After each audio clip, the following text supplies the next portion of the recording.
The following program contains scenes of violence, mature subject matter, and substandard acting. Viewer discretion is advised.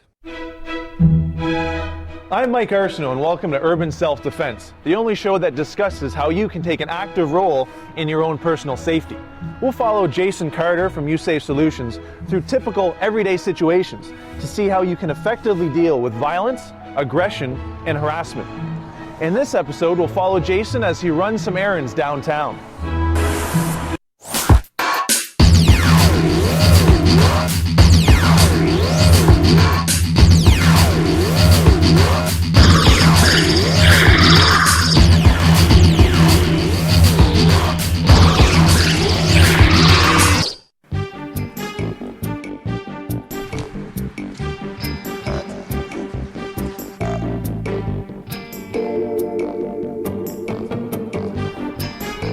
You kids need to find a new place to hang out.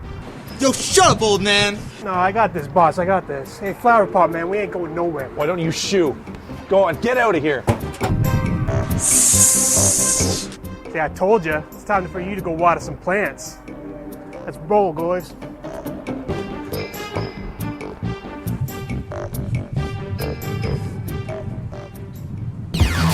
Hi, honey. Yes, I know. I'm really sorry. You were right.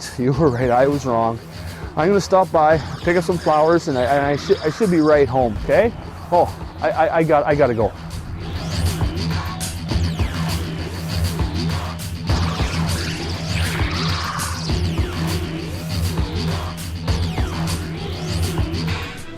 What was all that about? How are we doing today, guys? Trudy, you're looking very, very pretty today. Muriel, you as well. Thirsty, there you go. Oh, someone's getting big. Let's see. A little water. There you go. Alright. Oh, look at these, they're just coming in beautiful. They're just so gorgeous. I think I'll call you Barbara.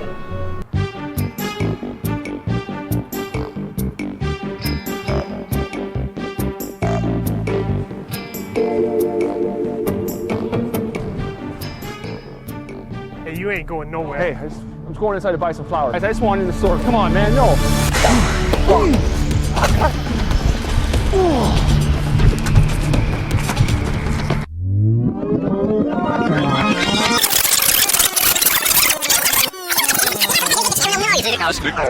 Hey, come here. Oh, I'm going inside to buy some flowers, man.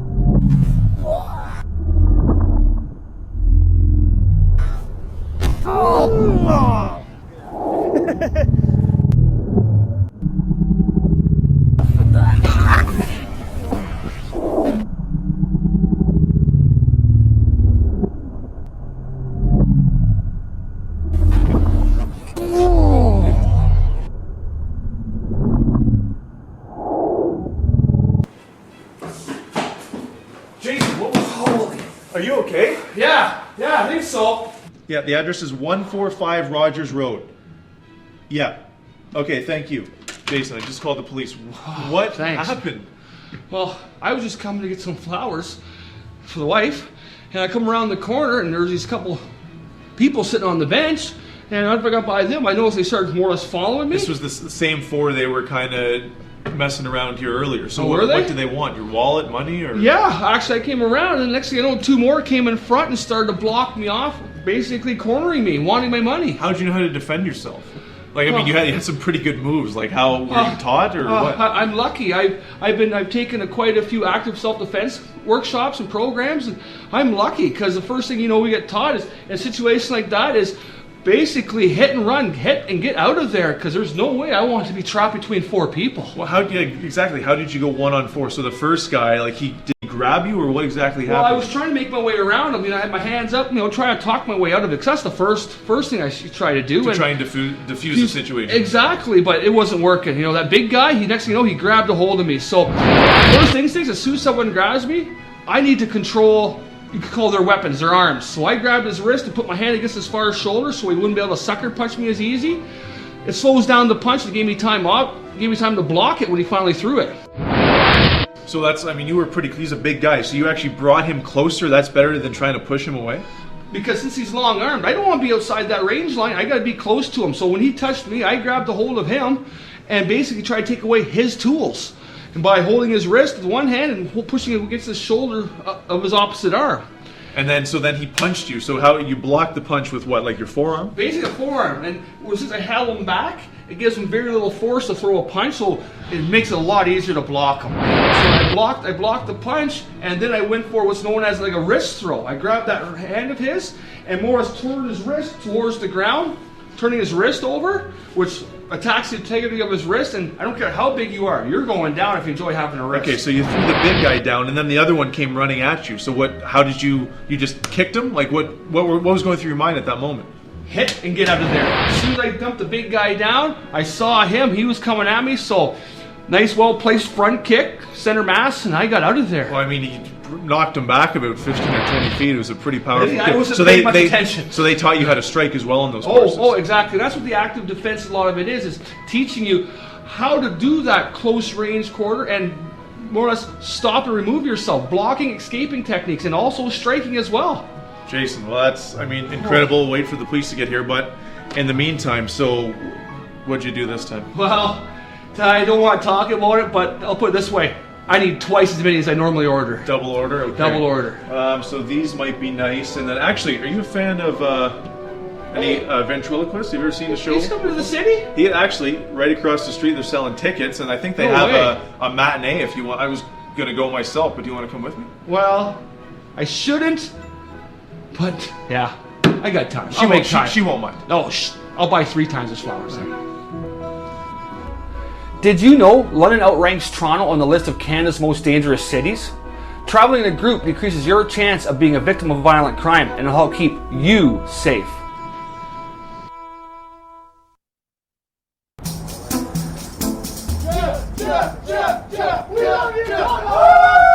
Crowd's getting rowdy already. It is. I'm not sure, Mike. A little bit of time. Do we? Excellent. Should be Okay. enough for tickets, I think. You should put that away. It's not a good thing to flash money out. Why? Especially outside. No, put it Really? away. Yeah. We'll get some trouble. And we don't need trouble. Should be a good show. Actually, I'm pretty excited. I am too. I hear he puts on a really good show. I like when they drink the water and do it too. And I wonder what time it is too. I've been standing here for a while. We might get a drink before. I got a knife. Hey, buddy, it's okay. Okay, you can have my money. He has a knife! He has a knife! Get up! Get up!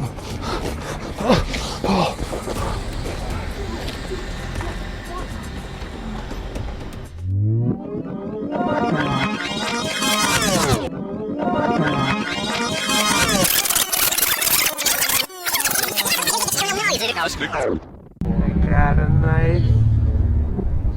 Hey, buddy, just take it easy. It's okay. Okay? He has a knife! He has a knife!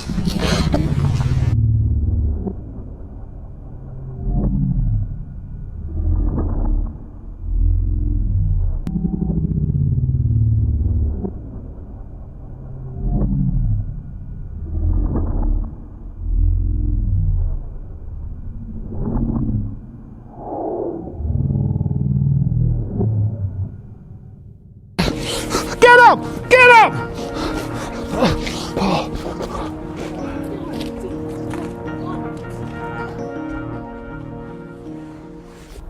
Jason, he had a knife? Yeah. Oh, that was close. What? Man, I'm a little he shaken just up. came up behind you and just stuck it in your back? Or Yeah, I was standing behind you just looking. Next thing I know, he comes up and sticks this in basically my side of my That kidneys. was the same guy from the flower shop. It must be, I don't know if he's following me or what's going What did on. he want? He wanted my money. So, I mean, you had a knife in your back, and what did you do? Happened pretty quick, but basically, obviously you don't want that knife to you for long. So I turned basically out and around away from the blade, more or less pushing the blade away from me. But I mean, if he has that flush against your skin, as soon as you turn, isn't he going to stab you?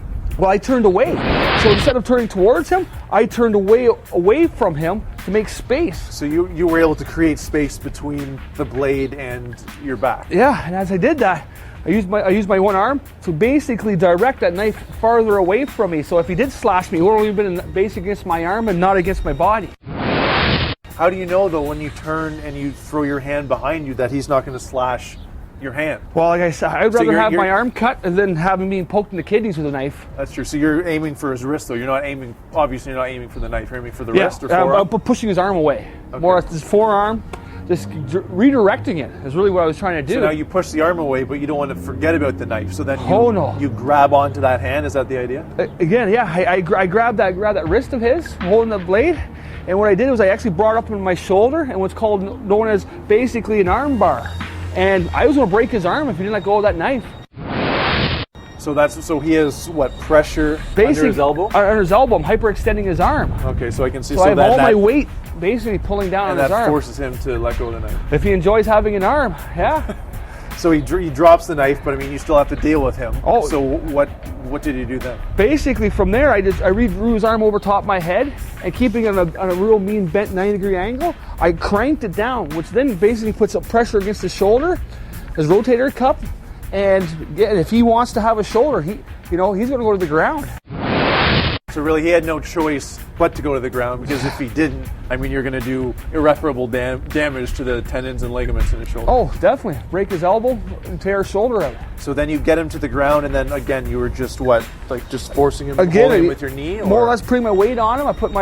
Typically what you try to do is put your knee basically on his floating ribs or his kidneys to keep downward pressure on him, and I had good control of that arm of his. Do you try and create space between the knife that's on the ground and him? I'm lucky he was only by himself. This morning, there was a few of them, and somebody else could have grabbed that knife. So it's really important, if the man attacks you with a weapon, if you disarm him, know where that weapon is. Take control of that weapon as well. Well, Jason, that was incredible. I mean, I can't believe you did that. I mean, you had a knife to your back and you somehow got away. But I mean, it looks like we can get into the show now, so why don't we just forget about this and just enjoy the show? Probably safer in there.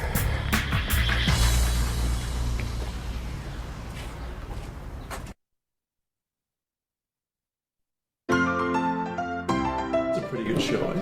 Actually, it was. Man's good at what he does. Have you ever seen a ventriloquist before? No, actually, it was my first time. I've always been interested. I found him very interesting because it doesn't look too easy. Well, I kept trying to see if his lips were moving. I know. But it was pretty impressive how he does all the different voices, too. Yeah. Do you want to try a shooter? Sure, what do they got on? What do they got?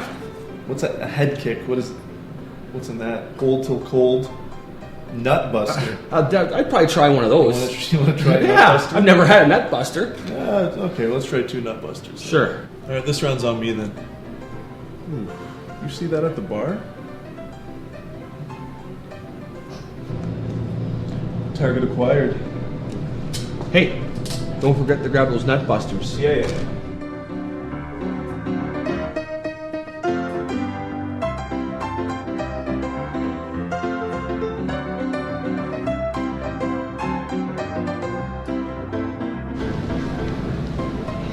Hey, Hello. I'm Mike.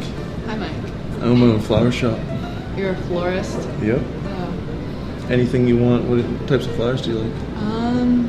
We got everything. We got daffodils, roses, tulips, petunias, mums, daisies, chrysanthemums, gardenias, annuals, perennials, geraniums, orchids, marigold.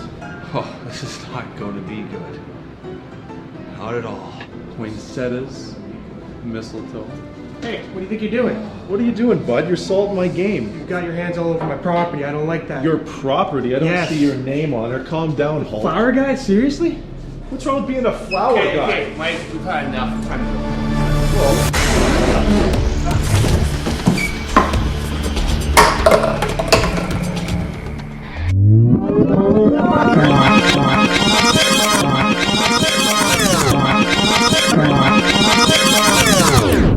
What's wrong with being a flower guy? Mike, we've had enough. Time to go.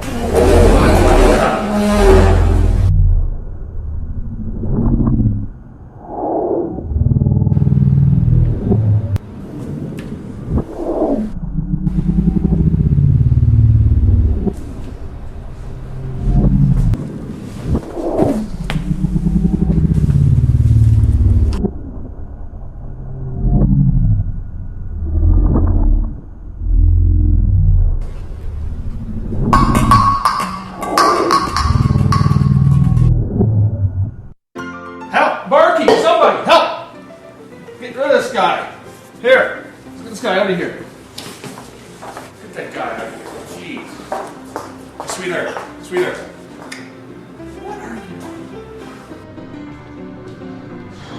Jason, what is that guy's problem? I don't know. That was a nasty situation. I mean, he came out with a bottle. Like, what was going through your mind when it came out? It was kind of a cheap shot. Well, the first thing I just went up to try to defuse the situation, obviously, because as soon as I saw him walk in and look at you, I knew it was not going to be good. And I know enough that, in those situations, always pay attention to your surroundings. That's why when I was looking at you, I was still watching him, because that is when situation's going to turn bad. So, I mean, if he comes at you with a punch, you can block the hand, but on that one, you don't want to block a bottle with your hand. So no. I saw you blocked him where, on the forearm? Basically, I blocked the incoming arm. And then right after that, I went for full control over that arm and that bottle, because really, the thing that concerned me the most was actually being hit by a bottle. As soon as I blocked, I was able to grab control of his wrist and his hand. I had control of this bottle, and from there, I had to remove him from harming me. So I basically used what's known as a wrist lock by pressing his wrist down in control to take him to the floor with control, and to maintain that control and safely remove that weapon, in this case the bottle, out of his hand. Well, I can see his face. He looked like he was in a lot of pain from that wrist lock. So it wasn't just you brought him down to the ground, so you were putting pressure on the wrist, which if he didn't comply, the wrist would have broken? Exactly. Basically, I just took the wrist to the point of its integrity, and that's what a joint lock does. It's a nice control. I had him in control, pain compliance. He was in pain, so he was going to comply. So then you twisted him around, and so why did he go to the floor? I mean, he's a big guy, so how'd you get him to the ground? It looked like pretty easily. When I positioned, I took him back this way. If you even take your own arm and try to roll it back, it hurts in the shoulder a lot. So what I did is, again, I just tacked his wrist, and then I tacked his shoulder to bring him off balance and spin him to the floor. So you kind of spin him down, and then you pressed your knee into his back so he couldn't move? Basically, once you get him down, I have to hold him there, right? At least until help arrives. In this case, thank goodness the bartender was handy. So when I took him down, I basically put one knee on his floating ribs, I put my other knee on his head to press him into the floor and hold him there while I controlled that arm and removed that weapon safely from that arm. Yeah, you still knew where the bottle was, even though you were focused on his wrist, getting him down to the ground. You still were cognizant of the bottle, and then how did you get it out of his grasp? Was it just the pressure on his wrist? Just the pressure. If you take your hand and you roll it down and push on it, it's pretty tough to close a fist. And that's just natural of the human body. As soon as you squish it, the handle wants to open and makes the removal of whatever that item is a whole lot easier. And then I saw you extricated the bottle from the situation, put it between you and him so he couldn't grab it on his way up or when he was being taken out of it. Yep. I'm glad you were there, Jason, but... Well, let's not make a habit of this. More importantly, do you think she liked me? What? Logical question. Women are more likely to be victims of sexual assault, while men are more likely to be victims of physical assault and robbery. So while you're out and about, avoid excessive consumption of alcohol, because this will help keep you safe.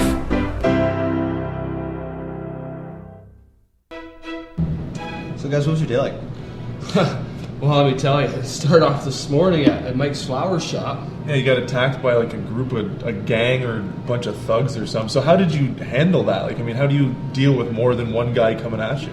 Well, the first thing is, like always, know your surroundings, right? Have my head up, and first thing I noticed is once I got by the first few fellas, right, first few people, then the other one stepped out. I knew it wasn't going to be good, right? So my whole goal there was to more or less remove myself from the situation. So I started trying to circle my way out and talking to them, right? I don't want to do this. I just wanted to go home. So do you have to make sure, like, once one person comes at you, they're down, but they're down for good? Because, I mean, as soon as you turn your back, they can come up and get you again. Oh, exactly. And that's why when the first guy more or less grabbed me, went to attack me, that's why I threw him quickly to the ground. If you notice, I tried to throw him between myself and the other people. And the last guy, I just quickly gave him a strike, good front kick, and got out of there. It's one of those cases, if you are attacked by multiple people, hit and run. Hit hard, get out of there fast, because it's not a place to be trapped between four people. Are there any other differences from one attacker to multiple attackers that if it happens to us, we should be aware of? The biggest thing is if you're single people, it's a lot easier to control that situation, right? But when you find yourself in a case like this morning, that when I found myself trapped between those four people, I knew that the level of aggression, I had to do whatever I had to get out of that situation, because it wasn't going to end nice.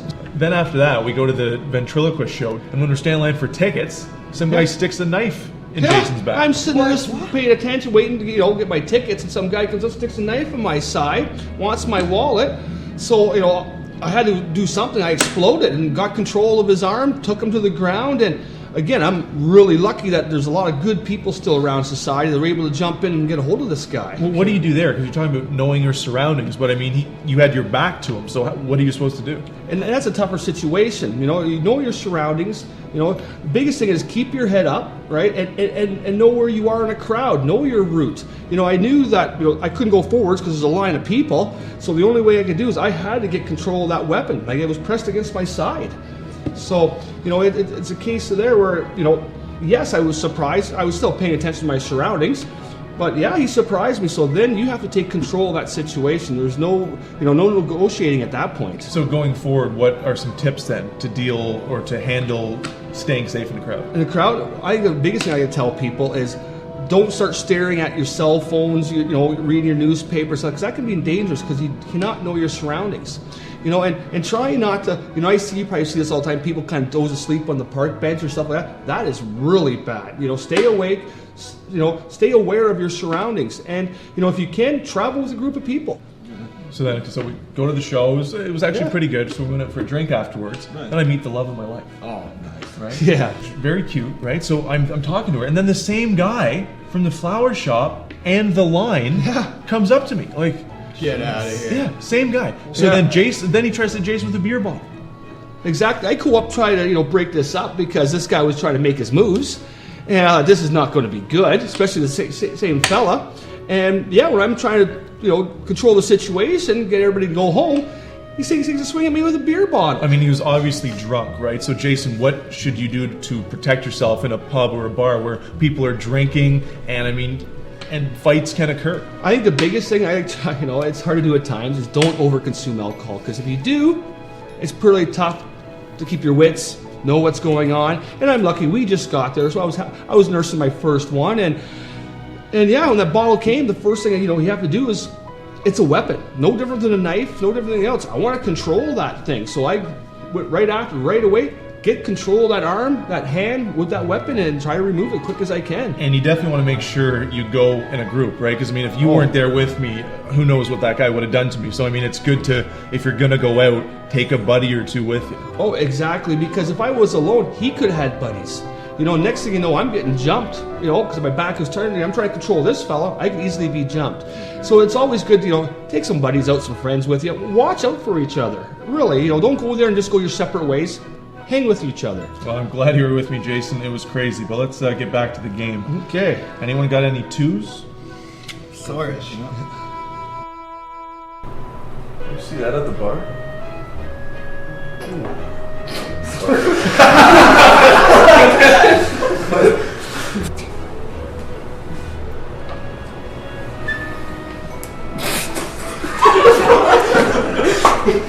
Hey.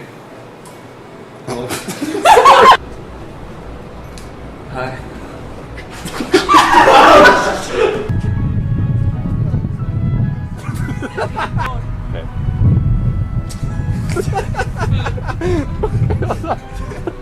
I think I'll call you Barbara. You can have my money.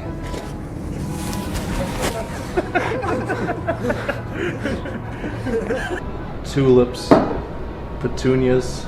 You look like you've got some nice petunias yourself.